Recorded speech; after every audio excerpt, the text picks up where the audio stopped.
On entend parler d'IA et d'emploi partout, tout le temps, mais soyons honnêtes, ça reste souvent en surface. Aujourd'hui, on va creuser le sujet en s'appuyant sur une analyse super intéressante du McKinsey Global Institute. On va voir que l'IA, ce n'est pas juste une histoire de remplacement de tâches, c'est peut-être une réinvention complète de notre façon de travailler ensemble.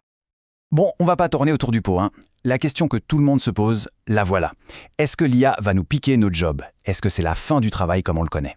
En réalité, la réponse est bien plus nuancée et franchement beaucoup plus passionnante que ça. Alors, accrochez-vous bien, le premier chiffre, c'est 57%. Oui, 57%. C'est la part de notre temps de travail qui pourrait, en théorie, être automatisé, avec les technologies qui existent déjà. C'est un chiffre qui fait un peu peur et on peut comprendre l'inquiétude. Mais attention, ce n'est vraiment qu'un bout de l'histoire. Et c'est là que ça devient super intéressant, parce que McKinsey insiste bien là-dessus, ce chiffre, ce n'est pas du tout une prédiction de chômage de masse, c'est le signal d'une transformation, une transformation immense. La vraie question n'est donc pas est-ce qu'on va perdre nos emplois, mais plutôt comment nos emplois vont-ils se réinventer. Alors, pour y voir plus clair, voilà le programme. D'abord, on va regarder à quoi ressemblent ces nouvelles équipes un peu hybrides. Ensuite, on verra pourquoi nos compétences, à nous les humains, sont plus importantes que jamais. Puis, on explorera comment on pourrait carrément tout repenser. Et pour finir, on parlera du rôle crucial des leaders pour piloter ce changement. Ok, première partie. L'idée, c'est que l'avenir du travail, ce n'est pas l'humain contre la machine. Non, c'est un partenariat. On voit émerger une main-d'œuvre collaborative qui réunit 3 types d'acteurs, les humains, les agents IA et les robots. Juste pour qu'on soit bien d'accord sur les mots. Quand on parle d'agents, il faut penser à des IA qui font le boulot de bureau, à analyser, écrire des mails, etc. Et quand on dit robot, là on parle bien des machines physiques, celles qui assemblent, qui déplacent des trucs. C'est simple, mais c'est essentiel pour comprendre la suite. Et regardez bien la différence. Les agents, donc le travail de bureau, c'est 44% du potentiel d'automatisation. C'est énorme, beaucoup plus que les robots physiques à 13%. Ça veut dire quoi? Ça veut dire que la vraie révolution, elle se passe d'abord sur nos écrans et dans nos têtes. Ok, mais cette collaboration entre humains, agents et robots, elle ne va pas être la même pour tout le monde. Loin de là. L'analyse a identifié 7 grands modèles, 7 archétypes. On va regarder ensemble les 3 plus importants pour que ce soit bien concret. Premier archétype, celui qui est centré sur l'humain. Pensez aux infirmières, aux psychologues, aux pompiers. Dans ces métiers, qui pèsent pour un bon tiers de la main-d'œuvre, là, les compétences comme l'empathie ou le jugement restent le cœur du réacteur. L'IA est là, oui, mais en soutien. L'humain est et reste au centre. Deuxième modèle, l'humain-agent. Là, on est vraiment dans le partenariat, le vrai. Prenez un enseignant ou un commercial. L'IA va analyser les données, proposer des pistes, et l'humain va apporter la touche finale, la connexion, l'intuition.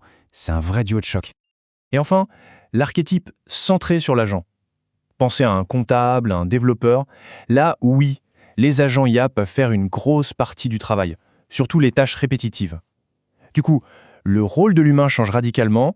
Il devient superviseur, stratège, il gère les cas vraiment complexes que la machine ne peut pas résoudre. Bon, mais alors, nos compétences à nous, qu'est-ce qu'elles deviennent là-dedans? Sont-elles obsolètes? Eh bien non, pas du tout. Au contraire, elles se transforment et pourraient même devenir encore plus précieuses. Ce chiffre-là, il est super important et plutôt rassurant. 72%. Ça veut dire que près de 3/4 de nos compétences actuelles sont en fait polyvalentes. Elles servent aussi bien pour des tâches que l'IA peut faire que pour celles où elle est complètement larguée. En gros, notre savoir-faire reste pertinent. Il faut juste apprendre à jouer avec de nouveaux coéquipiers.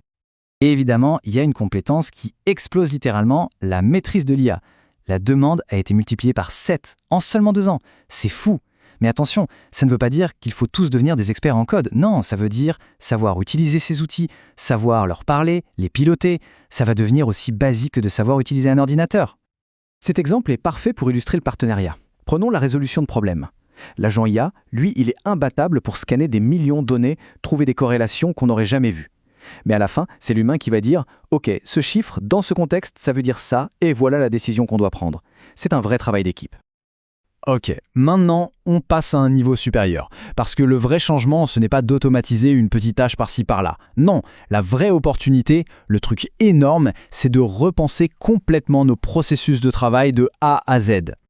Et quand on dit énorme, le mot est faible. On parle de près de 3 000 milliards de dollars de valeur potentielle, chaque année, rien qu'aux États-Unis d'ici 2030. C'est juste vertigineux. Et tout ça, simplement en réimaginant la façon dont on travaille avec l'IA. Prenons un exemple super concret, la vente. Aujourd'hui, un commercial fait un peu de tout. Demain, imaginez une chaîne d'agents IA. Le premier va scanner le marché et dire « Ok, ces prospects-là sont les plus chauds ». Un deuxième va rédiger des messages ultra personnalisés. Un troisième gérera les premières réponses. Et le commercial humain, il intervient quand ? Au moment crucial, quand il faut créer la relation, négocier et conclure. Il se concentre là où il est irréplaçable, le contact humain. On arrive au point final, et c'est peut-être le plus important de tous. La technologie, au fond, ce n'est qu'un outil. Ce qu'on en fera dépend à 100% des choix qu'on va faire. Le leadership est donc la clé de voûte de toute cette transformation. Le rapport pose donc des questions très directes aux dirigeants. Est-ce que vous êtes juste en train d'acheter le dernier outil à la mode ou de vraiment réinventer votre business ? Est-ce que vous créez une culture où on a le droit d'expérimenter, de se tromper ? Est-ce que les managers sont formés pour gérer ces nouvelles équipes hybrides ? Et surtout, est-ce que les salariés sont accompagnés pour acquérir ces nouvelles compétences ? Et bien sûr, la question dépasse largement le monde de l'entreprise. C'est toute la société qui est concernée. Nos écoles, nos systèmes de formation continue, sont-ils prêts à suivre ce rythme effréné ? Comment on s'assure que personne ne reste sur le bord de la route ? Et on en revient au message central de toute cette analyse. Le mot-clé, c'est partenariat. Le succès, au final, ne viendra pas de la puissance brute de la technologie. Il viendra de la qualité de notre collaboration avec elle. L'investissement le plus décisif, ce ne sera pas dans les machines, mais bien dans les gens et dans leurs compétences. On va finir sur cette idée. L'IA, ce n'est pas une fatalité. Ce n'est pas un destin tout tracé qui nous tombe dessus. C'est un immense catalogue de possibilités qui s'ouvre. Ça nous offre des choix.